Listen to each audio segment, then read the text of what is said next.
Muito bem. Bom dia a todos e a todas. Certinho?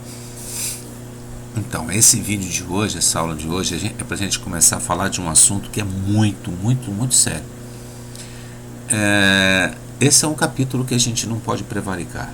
A gente vai ter que fazer todos os exercícios desse capítulo, certo?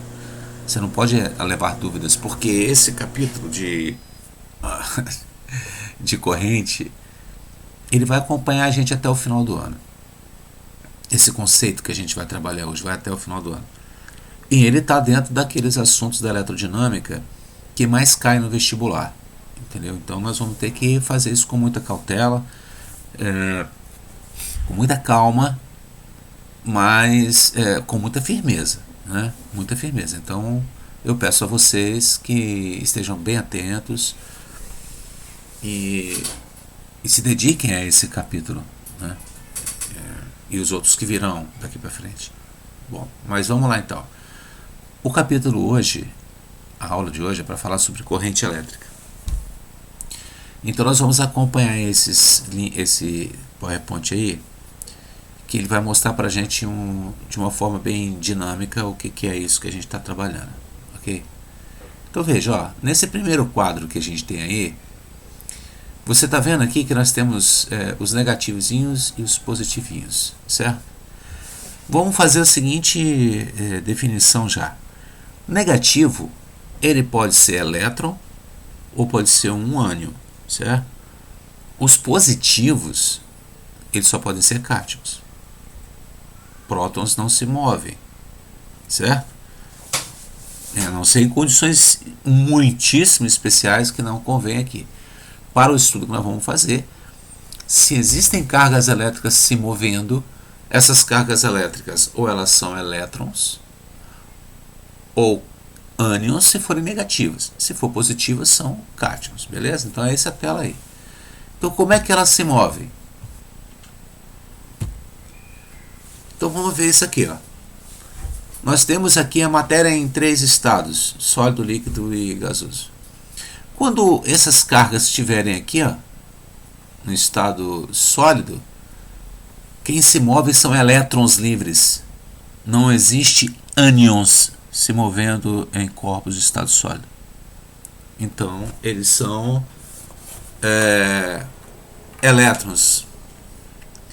Se as cargas estiverem se movendo dentro de um gás, elas podem ser elétrons ou podem ser íons. E se elas estiverem se movendo no estado líquido, elas são íons. Aquele negativinho que você está vendo ali dentro do líquido ali, ó, ali aquele quadrado ali do líquido, está simulando um recipiente com água, por exemplo, com alguns íons dissolvidos nela. Aqueles que estão dentro do líquido aqui, os negativinhos ali, não são elétrons, são ânions. Ok? E os positivinhos são cátions. Ok? Então, essa é a primeira coisa que a gente tem que saber sobre corrente elétrica. Quem é que está fazendo essa corrente elétrica? Então, vou repetir. Se você vê que o condutor é sólido, por exemplo, um fio como esse aqui, então nós estamos falando de elétrons. Se eu estiver falando que a corrente está acontecendo dentro de um gás, podem ser elétrons ou podem ser íons. E se for no líquido, não tem jeito, é só íons. Beleza? Muito bem. Então o que vem a ser corrente elétrica? O outro elemento que a gente precisa saber de uma corrente elétrica é isso aí. Ó. Isso é uma bateria, né? O que é uma bateria? Uma bateria, gente, nada mais é do que uma fonte de DDP. Uma fonte de diferença de potencial. É isso mesmo. Aquilo que você chama de polos da bateria são os potenciais da bateria. Então eu tenho um potencial VA, um potencial VB. O VA é um potencial positivo, o VB é um potencial negativo. Então eu tenho uma diferença de potencial. Isso acontece, por exemplo, numa tomada. Ó. Uma tomada também tem. Ó. A tomada ela possui um potencial positivo, um potencial negativo. Esse buraquinho aqui do meio, aqui, ó, Ele é o fio terra, ele não participa do circuito elétrico no funcionamento dos equipamentos. Esse aqui é o potencial negativo, esse é o potencial positivo. Então esses dois buraquinhos aqui de cima nos fornecem uma diferença de potencial. Quando você pega uma pilha, ó, uma pilha, tá vendo? Que ela também tem um potencial negativo e um potencial positivo. Então uma pilha, ela é um elemento, normalmente o positivo é esse que tem a cabecinha, esse aqui é o negativo. Então, esse aqui é outro exemplo, ó. Outro exemplo, ó. Umas bateriazinhas de relógio, brinquedinho. Um lado é o potencial negativo, o outro lado é um potencial positivo. Um lado e outro lado, certo? Então, tanto a bateria de carro, quanto essa pilhazinha, quanto essa pilha ou uma tomada, elas são os elementos que fornecem para nós uma diferença de potencial. Ok? Então, eles são diferentes exatamente porque o polo positivo é o de maior potencial e o polo negativo é o de menor potencial. Certo? Então, eles são diferentes. Então, tá aqui, ó. A bateria é um exemplo de um gerador elétrico. Ok? Bom, esse quadro aí, esse slide, vai mostrar para a gente que nós temos ali uma bateria e temos ali embaixo, aquele cilindro que você está vendo ali embaixo ali, é um condutor qualquer. Que ali depois a gente vai botar uma lâmpada, vai botar um resistor, vai botar qualquer coisa, mas não precisamos nos preocupar com isso não. Só quero que você olhe para aquele cilindro ali embaixo como um condutor. Repare que eu tenho, se ele é sólido, o que está se movendo ali? Elétrons. E você repare que lá na bateria nós também temos elétrons que se movem, tá vendo? Os elétrons não são todos, são os elétrons livres, aqueles que estão na última camada eletrônica. Aqui, esses dois traços que nós temos aí, ó, esse traço aqui, ó, e esse outro aqui, esses traços pretos, são fios que estão saindo dos polos da bateria, indo em direção ao nosso condutor lá, tá vendo? Então, um está ligado no potencial positivo, no polo positivo, e outro está ligado no polo negativo, certo? Muito bem.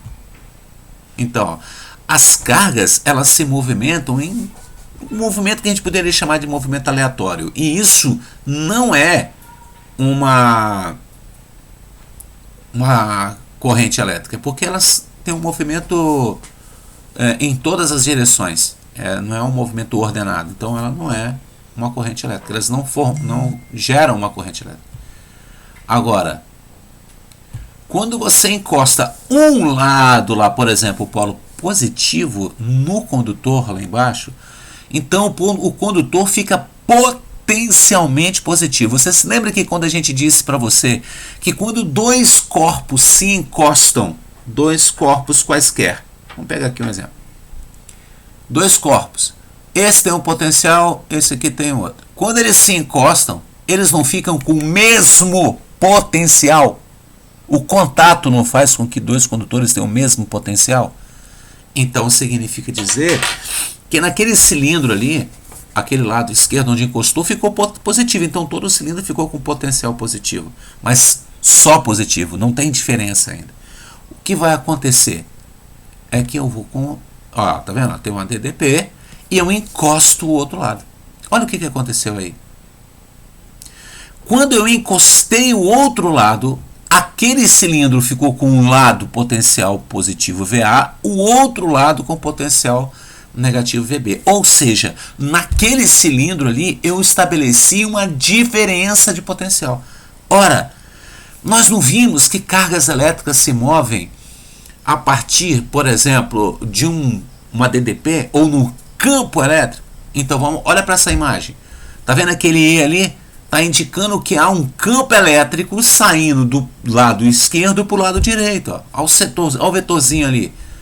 E está dizendo que existe uma diferença de potencial na extremidade do cilindro. Ora, ali naquele cilindro não são elétrons livres? Como é que os elétrons se movem? Elétrons se movem naturalmente contra o campo elétrico e procuram o potencial maior. Então, se naquele cilindro ali nós temos elétrons, eles vão se mover para a esquerda. Por quê? Porque é contra o campo elétrico. O campo nasce no polo positivo e morre no negativo. O campo elétrico sai da pose e morre na nega. Então, o elétron se move contra esse campo. Essa é uma maneira de explicar. A outra é dizer assim, ó, tá vendo que o elétron ele se move para a esquerda? Sabe por quê? Porque ele procura um potencial maior. Ele está procurando um maior potencial. Cargas negativas procuram um potencial maior. Então nós temos um movimento ordenado de cargas elétricas. Quem é que ordena esse movimento? A DDP, o campo elétrico. Ele ordena. Então esse movimento ordenado nós chamamos de corrente elétrica. Agora veja, é um movimento ordenado, nesse caso aí, por elétrons livres, e só vai em um sentido só, tá vendo? Eles vão no sentido, vamos chamar esse sentido que você está vendo aí de sentido horário. Quando essas cargas chegam lá na bateria, no polo positivo, repara bem, aí o que acontece? Ah, sim, antes que eu te explique isso. Lá no cilindro, o trabalho da força elétrica é motor positivo. Então impulsiona para lá. Trabalha a energia, tá vendo?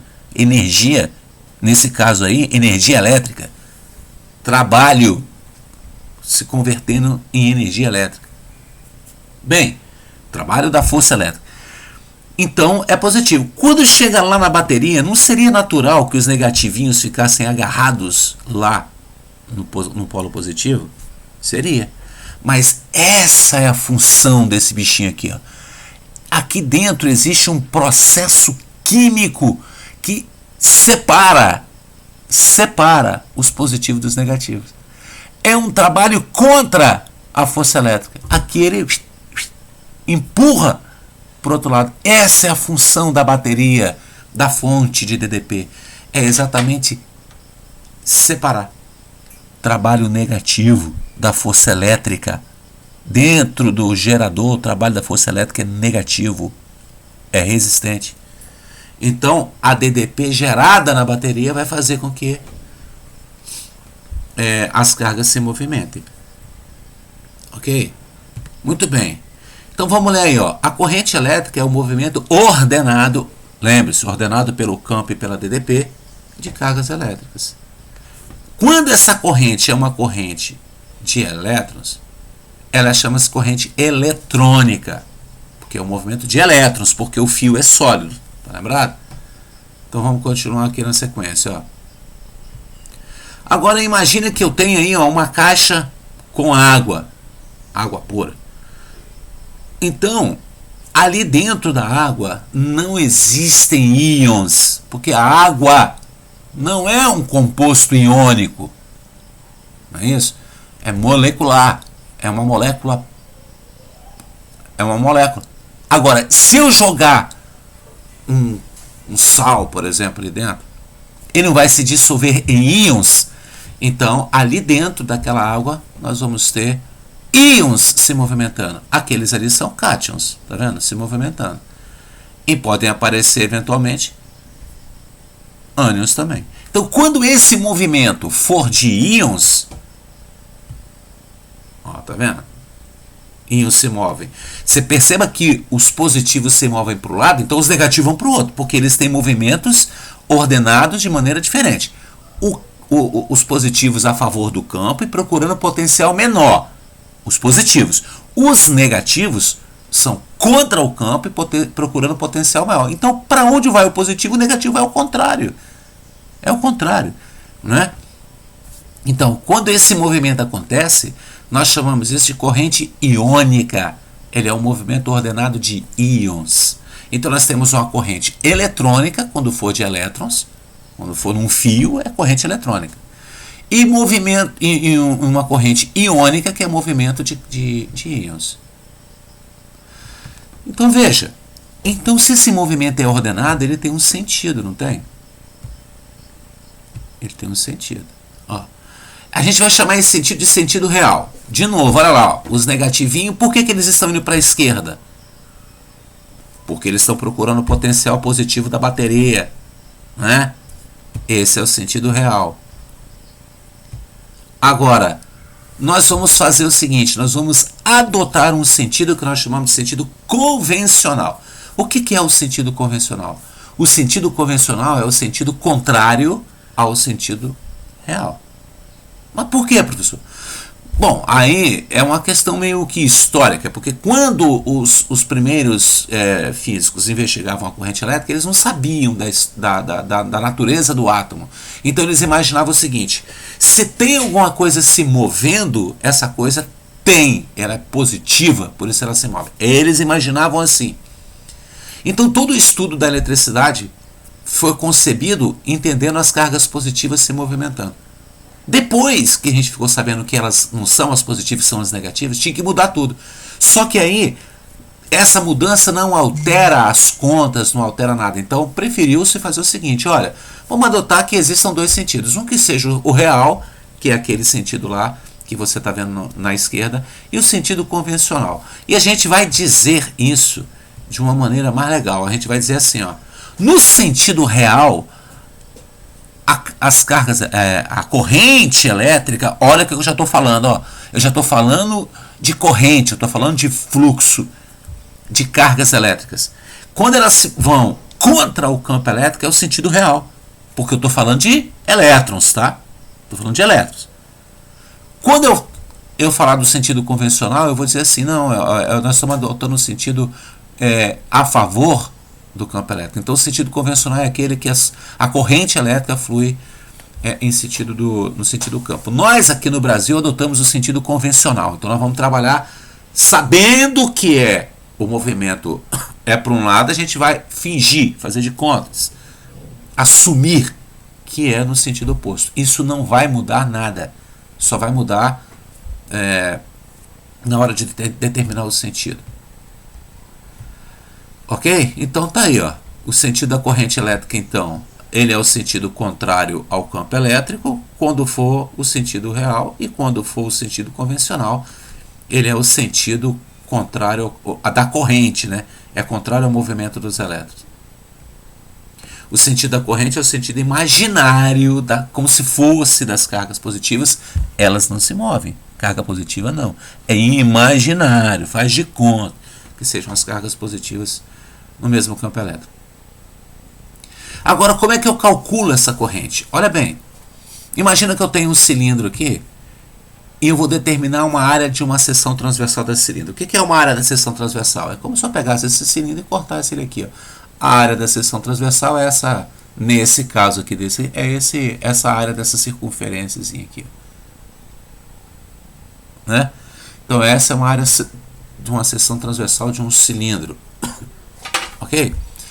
Para que isso? Porque, tipo assim, imagina você que se eu perguntasse para você assim, qual é o fluxo de carros que passa lá na ponte agora? Bom, aí você vai falar, bom, eu teria que marcar uma posição, então vamos lá na cancela, lá tem o controle, lá nas cancelas. Então eu vou contar quantos carros vão passar por ali. Então eu preciso estabelecer um ponto de medida para eu contar. Então aqui no cilindro também, esse ponto aí vai ser essa área da seção transversal. Não é um ponto geométrico, entendeu? Um ponto como local, né? Muito bem. Então tá aqui, ó. Se eu tiver um elétron atravessando essa área da seção transversal, eu vou montar uma tabelinha, ó. Um elétron vai atravessar a seção transversal. Logo, espera aí um pouquinho. Logo nós teremos um elétron transportando uma carga de 1,6 vezes 10 elevado a menos 19 coulombs. Então o total de carga que atravessa aquela seção ali, de carga, olha, é 1,6 vezes 10 elevado a menos 19 coulombs. Se dois elétrons, deixa eu voltar aqui. Se dois elétrons atravessarem aquela área da seção transversal, se dois elétrons atravessarem aquela área, então cada elétron transporta 1,6 vezes 10 a menos 19, o total de carga que vai atravessar a área, 3,2. Se forem 3 elétrons atravessando, aí nós vamos ter o que na tabelinha lá? Ó, 3 elétrons, cada um transportando 1,6 vezes 10 a menos 19, total 4,8 vezes 10 elevado a menos 19. Isso a gente já tinha estudado, né? Q é igual a N vezes E, né? Só que quando a gente vai falar de carga elétrica, a gente não trabalha com 1 elétron, 2 elétrons, 3 elétrons. Esse número de elétrons que está aí na tabelinha aí, nos cálculos de corrente, é com 10 elevado a 20, 10 elevado a 22, 10 elevado a 18 elétrons, entendeu? Mas eu botei 1, 2, 3 para fazer a conta mais simples para você entender que o que vai nos interessar para o cálculo da corrente é a quantidade de carga. Carga, N vezes E. A quantidade de carga que atravessa a seção transversal. Então, olha só. A corrente elétrica nós vamos representar pela letra I. Ela é a variação ΔQ, né, a quantidade de carga, que atravessa uma seção transversal de um condutor num certo intervalo de tempo. Sabe por que eu tenho que pensar no tempo? Porque é a mesma coisa que se eu perguntasse para você assim, quantos de carro está atravessando na ponte agora? Bom, você naturalmente, eu estou olhando aqui, gente, porque está com um probleminha aqui na minha fonte aqui. Naturalmente você vai falar bem assim, rapaz, é o dia inteiro que você quer saber quantos carros atravessam a ponte? É um dia inteiro? Ou é de 7 às 9, de 9 a meio-dia, porque são fluxos diferentes e tal. Claro, você tem que determinar um certo tempo, senão você vai ficar o dia inteiro na ponte medindo a quantidade de carro que passa lá. Você não precisa de um ΔT para avaliar o fenômeno? Então, aqui é a mesma coisa. Se eu quero saber a quantidade de carga que atravessa o meu condutor, eu tenho que estabelecer um certo ΔT, certo? Então, por isso que eu preciso da quantidade de carga em um certo intervalo de tempo. Então, a intensidade, essa definição matemática, a intensidade de corrente elétrica é dada pela quantidade de carga que passa por um certo tempo através de uma seção de um fio condutor. Ok? Bom, a corrente, então, como carga é Coulomb e o tempo é segundos, então a corrente elétrica é Coulomb por segundo. Coulomb por segundo. E isso, Coulomb por segundo, me dá uma nova unidade que se chama Ampere. Ampere é a unidade do Sistema Internacional de corrente elétrica. Entendeu? Então, 1 ampere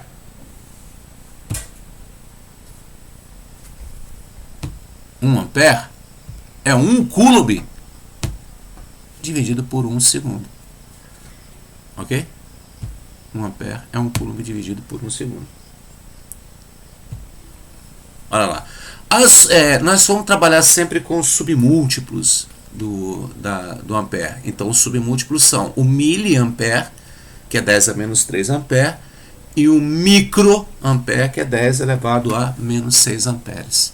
Entendeu? Gente, eu estou assim, mexendo de lado, porque a minha fonte aqui do meu computador, ela está com um problema, então ela fica desligando, e meu computador está acabando a bateria. Então eu vou tentar ajustar aqui, mas está difícil. Mas vamos tentar, não acaba a bateria. Então vamos lá. Existem dois tipos básicos de corrente elétrica. Há quem chama de corrente contínua, que é a corrente que funciona com baterias e pilhas. Então, ó, todo equipamento que funciona com pilha e bateria funciona com corrente contínua. Qual é a definição? Repara que ela só tem um sentido, ela não muda. Nesse caso aí é o sentido horário. Se eu quiser inverter o sentido, só se eu inverter os polos da bateria. Mas é um sentido só. É um sentido contínuo. E o valor da corrente é constante. Então, a corrente é chamada de corrente contínua, aquela que mantém o sentido de deslocamento constante. Então, todo o material, ó, seu relógio, o brinquedinho lá do seu irmão, o controle remoto da sua TV, tudo que funciona à base de pilha ou bateria, o seu celular, ele funciona com corrente contínua.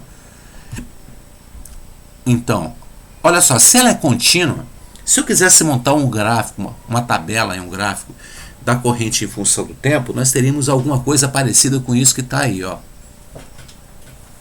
Espera aí só um minutinho.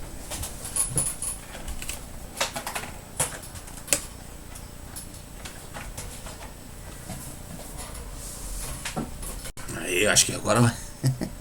Gente, vai assim mesmo essa gravação, tá bom? Aí, eu acho que agora vai. Então, ó, olha só aquele gráfico ali. Tá vendo? Ó, o instante T, o tempo vai passando e a corrente continua a mesma. Então, olha esse gráfico. Tá vendo aí? Isso é um gráfico de corrente contínua. Agora, olha só que coisa interessante. Aquela linha vermelha que você está vendo ali, entre ela, que é o gráfico, e o eixo T, não se formou uma figura ali, um retângulo? Se você calcular a área desse retângulo, atenção, se você calcular a área desse retângulo, você está calculando a quantidade de carga elétrica. Olha, o gráfico é de corrente e tempo, mas a área calcula a quantidade de carga, por causa daquela formulazinha. Aquela fórmula que você já viu, né? Se a carga elétrica, se a corrente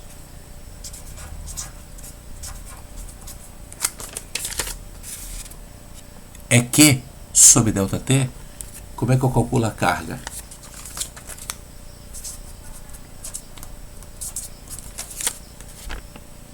I vezes T, né? Então, se você olhar para essa tabela aí, essa tabela e esse gráfico, eles estão relacionando duas grandezas. Quais são as duas grandezas? A corrente e o tempo. Corrente e tempo. Hã? Logo, o que é isso vezes isso? Corrente vezes tempo. Carga. E como para calcular a área daquela figura ali é base vezes altura, é corrente vezes tempo, então, como a base vezes altura calcula a área, calcula também a quantidade de carga elétrica que atravessa o condutor. Agora, preste atenção, você só pode fazer isso se o gráfico ali for corrente e tempo. A área vai dar a quantidade de carga. Mas vamos lá. Então, veja que o gráfico é uma função constante, aquela que da corrente contínua. É aquela que mantém o sentido de deslocamento constante, ou seja, corrente contínua de bateria, pilha, né? Mantém o sentido de deslocamento constante. Quando além do sentido, a intensidade também se mantém constante, ela é uma corrente contínua e constante. Agora, quando ela não for assim, bom, aí nós temos o que nós chamamos de corrente alternada. Olha aí. O que você está vendo aí? Está vendo que as cargas elétricas vão para um lado, vão para o outro, vão para um lado, vão para o outro, vão para um lado, vão para o outro. Então, ela alterna o sentido. Além do sentido, tá vendo? Uma hora ele vai para a direita, uma hora vai para a esquerda. Além do sentido, alterna o valor também. Porque, olha, quando essas carguinhas chegam na extremidade, elas vão ter que parar para voltar. Ou seja, ela para num lado, volta para no outro, volta para no outro. Então, se elas estão alternando a velocidade, o fluxo é diferente. Então a corrente nas extremidades ela zera. Esse é o tipo de corrente que é alternada, porque ela alterna não só o sentido, mas o valor também. Aonde você obtém esse tipo de corrente? Aqui. Todo equipamento que funciona aqui, ou seja, todo o equipamento que funciona com energia gerada, com a DDP gerada nas usinas hidrelétricas, usina termoelétrica, nas usinas que chegam na sua casa, na tomada da sua casa, essa corrente é alternada. Porque ela alterna o sentido. E alterna o valor também. No nosso caso aqui no Brasil, a corrente elétrica alterna o sentido 60 ciclos por segundo, ou 60 Hz. Ali está HR, mas está errado aquele R ali, né? É Z. Mas vamos lá. 60 vezes por segundo. Você sabe o que isso quer dizer? Hein? Que aquela lâmpada ali, esse computador, a televisão, liga e desliga 60 vezes por segundo. Você não sabia? 60 vezes por segundo. A lâmpada liga e desliga. Mas por que você não vê ela ligando e desligando? Porque o nosso cérebro consegue captar até 24 quadros por segundo. Até esse a gente consegue. A partir daí, a gente não vê mais como quadros separados, a gente vê como contínuo. Até 24. A lâmpada pisca 60. Então você vai ver a lâmpada piscando? Não vai ver. Entendeu? Então a lâmpada pisca. Liga e desliga 60 vezes por segundo. Porque esse é o ciclo de alternância da nossa corrente elétrica aqui no Brasil. Ok? Bom, esse é o gráfico de uma corrente elétrica, tá vendo? Por que ela tem que ser essa figura que está aí? Uma parábola para cima e uma parábola para baixo? Bom, uma parábola porque o valor da corrente ele aumenta e diminui não de forma linear, mas de uma forma quadrática. Depois a gente vai ver isso aí nos exercícios. Agora, uma parte está por cima, a parábola está em cima quando ela for no sentido positivo. Depois ela é por baixo do eixo T quando a corrente for negativa. Então essa senoide que você está vendo aí é a curva de uma corrente contínua. Opa, perdão, de uma corrente alternada, entendeu? Que está na tomadinha da sua casa lá. Muito bem, meus amigos, tudo isso e recebe, graças a esse cara aí, ó. Esse cara dá o nome à corrente elétrica, chama André-Marie Ampère, que é um de 1775 nasceu, né, morreu em 1836, era um físico francês, nascido em Lyon, e foi um dos fundadores do eletromagnetismo. Criança prodígio que dominava a matemática aos 12 anos, tornou-se mais tarde professor dessa disciplina, além de ensinar também física e química em Escola Superior de Paris. Eu vou encerrando por aqui, ok? Porque você viu que as fórmulas são muito simples. A quantidade de corrente elétrica é a carga dividida pelo tempo. Só isso. A compreensão disso que eu falei com você vai nos levar mais adiante. Então entendam esse conceito dessa aula. Entendam esse conceito. Porque na próxima semana eu vou disponibilizar a correção dos exercícios para vocês. Mas olha, não deixe nenhum para trás. Vai por mim. Tá bom? Vai por mim. Meninos e meninas, foi um prazer estar com vocês. Um grande beijo. Tchau.